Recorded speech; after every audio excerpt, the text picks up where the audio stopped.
sur Europe 1. Les enfants d'Europe 1. Et ce matin, Jacques Serret avec les enfants d'Europe 1, retour sur un événement de l'année 1962. L'Or d'Autriche nous emmène 63 ans en arrière. Le 20 février 1962, l'astronaute américain John Glenn devient le premier homme à réaliser un tour autour de la Terre, 10 mois après le vol dans l'espace de Yuri Gagarin. Oui, John Glenn est tout seul à bord de sa capsule spatiale. Il va faire 3 tours autour de la Terre. Distance totale, 120 000 km. Le vol dure 4h55 minutes. Le vaisseau spatial est petit, il a la taille d'une cabine téléphonique. 2, 1, 0, lift off. Trajectory looks good. Dans la vie, John Glenn est pilote de chasse. À son retour sur Terre, la capsule spatiale tombe dans l'océan Atlantique et John Glenn est acclamé par la foule une semaine plus tard à Washington. Il passe devant nous, debout dans sa voiture à côté de sa femme.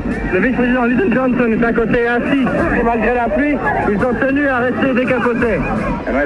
Tous les renseignements obtenus au cours de ce vol seront entièrement à la disposition de toutes les nations de la Terre. Et la capsule spatiale est exposée 3 mois plus tard, en mai 62, à Paris, au Palais de la Découverte. Comment John Glenn mangeait-il là-bas, s'il vous plaît? Tout simplement en prenant des aliments qui étaient comprimés, préparés dans les petits tubes, comme les tubes de dentifrice. John Glenn va aussi devenir l'ami du président américain Kennedy et pour ne pas risquer un accident, Kennedy décide que John Glenn ne volera plus.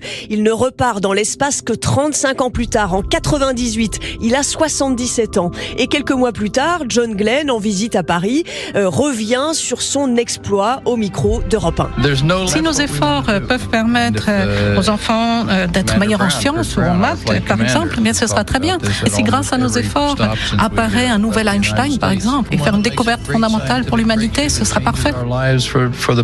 Et il est accueilli comme une star à l'Assemblée nationale à Paris en 99 devant des députés impressionnés comme François Léotard. C'est quelque chose d'extraordinaire de rencontrer une personne qui est allée 2 fois dans l'espace, qui est tout aussi simple que l'on a pu le rencontrer aujourd'hui. C'est un événement pour un député de rencontrer des hommes prestigieux comme cela. John Glenn est décédé en 2016 à l'âge de 95 ans.